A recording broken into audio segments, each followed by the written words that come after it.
Hello friends, आपका एक बार फिर से स्वागत है आपके यूट्यूब चैनल आकांक्षा ट्यूशन में। आज की वीडियो में हम लोग पढ़ेंगे क्लास नवोदय में मैथ्स चैप्टर 4, जिसमें हम लोग विगत वर्षों में पूछे गए प्रश्न 21 स्टार्ट करेंगे। लिखा हुआ है 40 से छोटे 5 के गुणजों की संख्या है।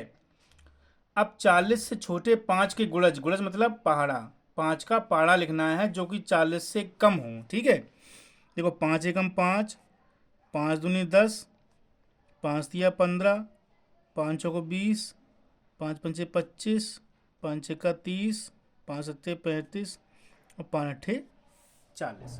लेकिन आपको 40 से छोटे देखने हैं, मतलब 40 को नहीं देखना है। जो बाकी के रह गए बस इसको आप काउंट कर लीजिए, आपका आंसर हो जाएगा। 1 2 3 4 5 6 7। तो 5 से छोटे कितने आए? 7 आए। 40 से छोटे जो गुणज होंगे वो 7 होंगे।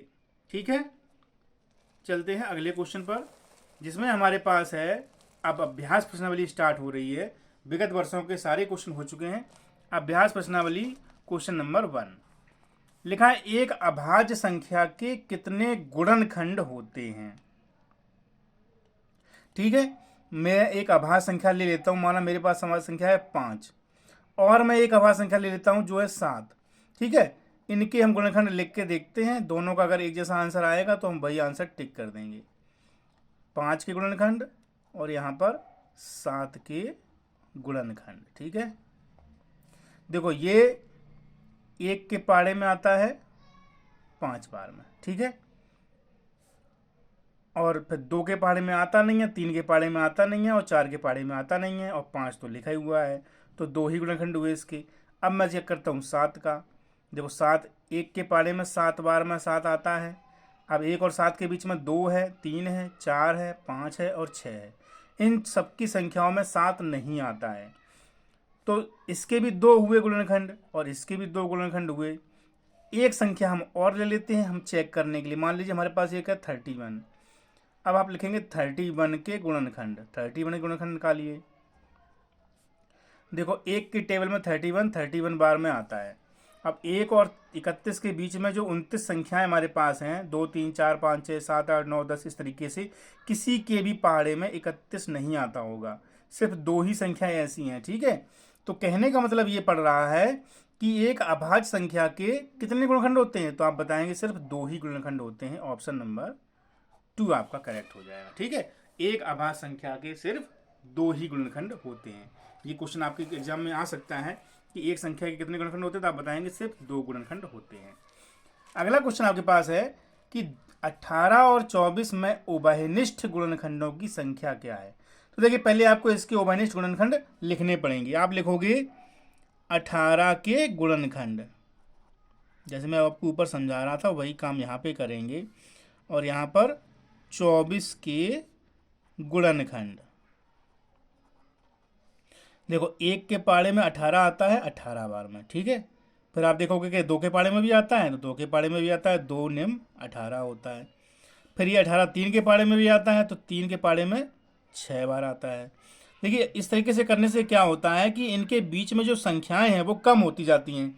पहले 1 और 18 के बीच में बहुत सारी संख्याएं थी, तो जैसे ही आपने 2 से किया तो 2 और 9 के बीच में 6 संख्याएं रह गई।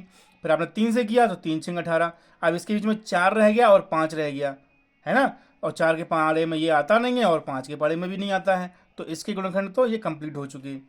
अब देखते हैं 24 की। ऐसे ही आप 24 के लिखोगे तो 1 के पाड़े में 24 आता है 24 बार में। ठीक है, फिर 2 के पाड़े में भी आता है 24, जो कि आता है 12 बार में। फिर 3 के पाड़े में भी आता है, 3 अट्ठे 24 होता है। देखो 3 और 8। अब इसके बीच में 4 5 6 7 4 संख्याएं और बची हैं। 4 के पाड़े में भी आता है 24 6 बार में, 4 के पाड़े में आता है 6 बार। अब 4 और 6 के बीच में सिर्फ 5 बचा है और 5 के पाड़े में ये आता नहीं है, तो इसके गुणनखंड यही हो गए, इसके भी लिख गए। अब उभयनिष्ठ गुणनखंडों की संख्या, पहले तो आप उभयनिष्ठ गुणनखंड निकालो कौन कौन से हैं। देखो इन दोनों में 1 है तो आप यहाँ पर 1 लिख दो, दोनों में 2 है तो ये आप 2 यहाँ पर लिख दो, दोनों में 3 है ये वाला 3 यहाँ पर लिख दो, 4 इसमें है, इसमें तो है नहीं, 6 देखो 6 दोनों में है, 6 लिख दो। 8 इसमें है, इसमें नहीं है, 9 इसमें है, 9 इसमें नहीं है, 12 है इसमें, 12 इसमें नहीं है, और कोई भी अंक नहीं मैच कर रहा। तो 1 2 3 और 4, 4 हमारे पास ऐसे गुणनखंड हैं जो दोनों के उभयनिष्ठ हैं, दोनों में है। उभयनिष्ठ का मतलब होता है जो दोनों के में हो। तो हमारे पास 4 गुणनखंड ऐसे हैं जो दोनों में हैं। तो आपका ऑप्शन नंबर हो जाएगा 4 नंबर। ठीक है, चलते हैं अगले क्वेश्चन पर। क्वेश्चन नंबर 3 लिखा हुआ है 14 और 77 के बीच में 7 के गुणजों की संख्या क्या है। देखिए पहले तो आप 7 के गुणज लिखो। देखो 7 एकम 7, 7 दूनी 14, 7 या 21, 7 चौको 28, 7 पंचे 35, 7 छः 42, 7 सत्ते 49, 7 अट्ठे 56, 7 नेम 63, 7 धम 70 और 7 ग्यारह 77। आपको देखना है 14 और 70 के बीच में। देखो 14 तो ये रहा और 77 ये रहा। इन दोनों के बीच में जो लिखे हुए हैं उनको आपको काउंट करना है कि कितने हैं। तो देखो 1 2 3 4 5 6 7 और 8, कितने ऐसे गुणनखंड हैं जो 14 और 77 के बीच में आए, केवल 8। तो ये वाला आपका ऑप्शन करेक्ट हो जाएगा।